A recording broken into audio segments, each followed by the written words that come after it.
Greetings, loved ones. Although it is recognized that psychological maltreatment occurs in a wide range of families, it is more often associated with multiple family stresses and, in particular, with factors such as family conflict, adult mental health problems, and parental substance abuse that may be co-occurring.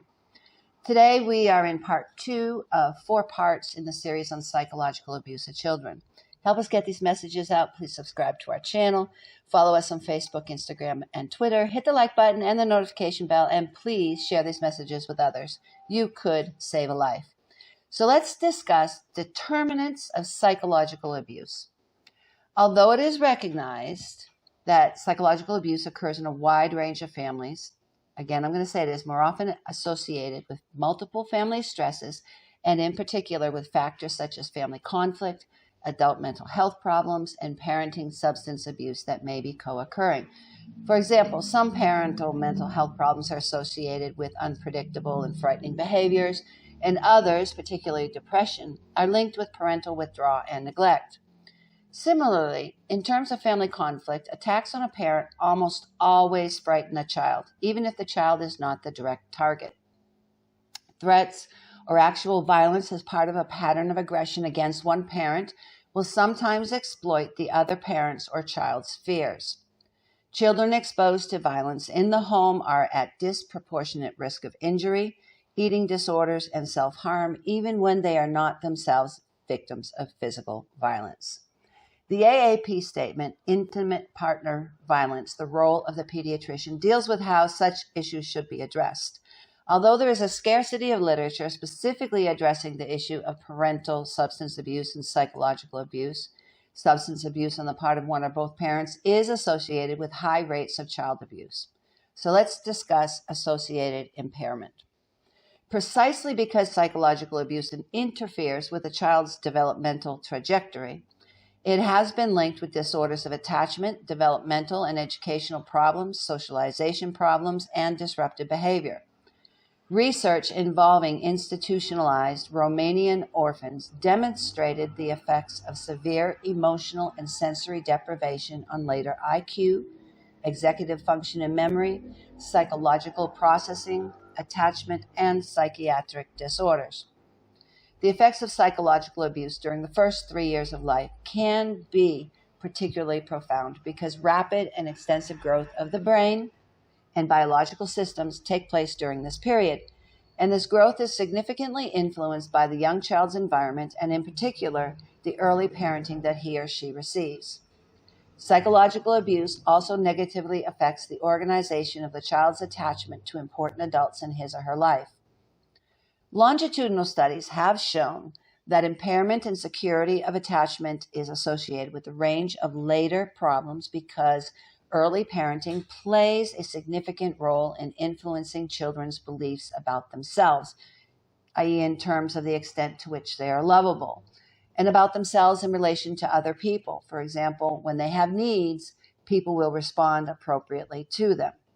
The research suggests that these internalized beliefs can affect children's later cognitive schemas, and thereby their psychological adjustment.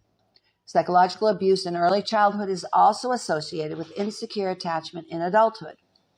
A recent overview of the evidence found that as the child grows older, such attachment problems interfere with a number of aspects of later functioning, including peer relations, intimacy, caregiving and caretaking, sexual functioning, conflict resolution, and relational aggression. The findings from longitudinal and retrospective studies also suggest a strong association with psychiatric morbidity.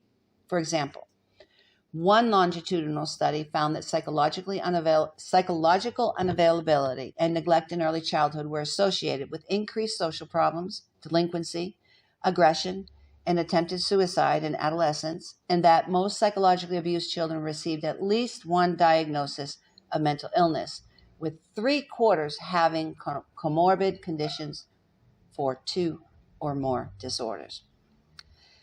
Factors that may influence the effects of the abuse include early caregiving experiences, frequency, intensity, and duration of the abuse, factors intrinsic to the child, such as behavioral and coping strategies, self-esteem, and disposition, and the availability of supportive relationships. For example, although the evidence does not relate specifically to psychological abuse, one study found that boys who experienced abuse that started before 12 years of age had more serious problems, for example, arrests and severity of delinquency, compared to boys who were abused after 12 years of age. Without intervention, the cycle of abuse is often repeated in the next generation. Psychological abuse carries a significant burden for society, as can be seen in its effect on the health and social care systems, such as the cost of educational failure, crime, and health services because of poor mental health.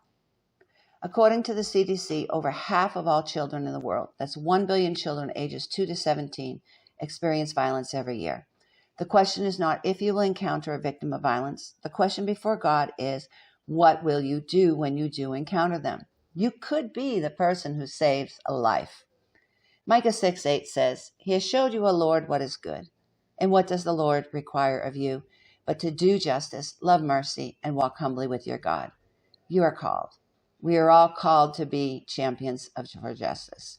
If you're a victim of violence, listen to me. I want you to know that you are valued, you are loved, you're intelligent, and you are worthy. There is a way out. It's not your fault. Abuse is not love, and you are not alone. I want you to know that. You are not alone. If you are suffering violence, reach out to someone today. If you find yourself in a dangerous situation, call 911 for help. If you know of a child or other person suffering violence, tell the authorities. In our next episode, we will continue to discuss psychological abuse of children. Until then, God bless you.